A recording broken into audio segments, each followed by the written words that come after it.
एक असा किल्ला ज्यामध्ये खुद्द राजालाच कैद करून ठेवण्यात आलं होतं. जी हा आहे भारतातील सर्वात शक्तिशाली किल्ल्यांपैकी एक आग्रा किल्ला, ज्याला मुघल साम्राज्याचा सर्वात स्ट्रॅटेजिक मिलिटरी फोर्ट मानलं जात होतं. सर्वात धक्कादायक गोष्ट म्हणजे या किल्ल्याला तोडण्याचा प्रयत्न अनेक सैन्यांनी केला, पण याची डिफेन्स इंजिनिअरिंग इतकी शक्तिशाली होती की हा शतकानुशतके जवळपास अभेद्य राहिला.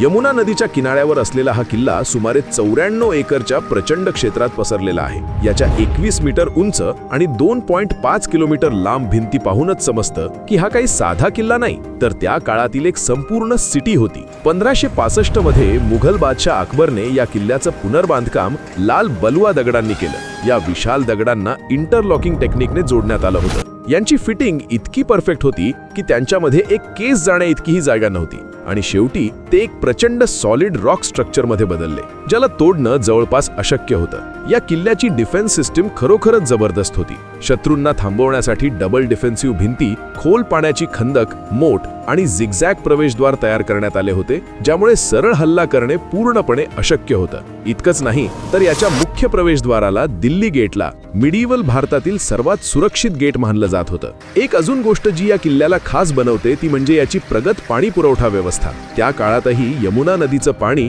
भूमिगत चॅनल्स आणि जलाशयांच्या मदतीने थेट महालांपर्यंत पोहोचवलं जात होतं. या किल्ल्याच्या आत तुम्हाला जहांगीरी महाल सारखे अप्रतिम महाल पाहायला मिळतील, पण या किल्ल्याशी इतिहासातील एक अत्यंत वेदनादायक कथा देखील जोडली गेली आहे. ही तीच जागा आहे जिथे शहाजहानला त्याच्याच मुलाने औरंगजेबने कैद करून ठेवलं होतं, आणि सिंहासनाचा तो बादशाह आपल्या उरलेल्या आयुष्यभर या किल्ल्यातून दूर उभ्या ताजमहालकडे पाहत राहिला.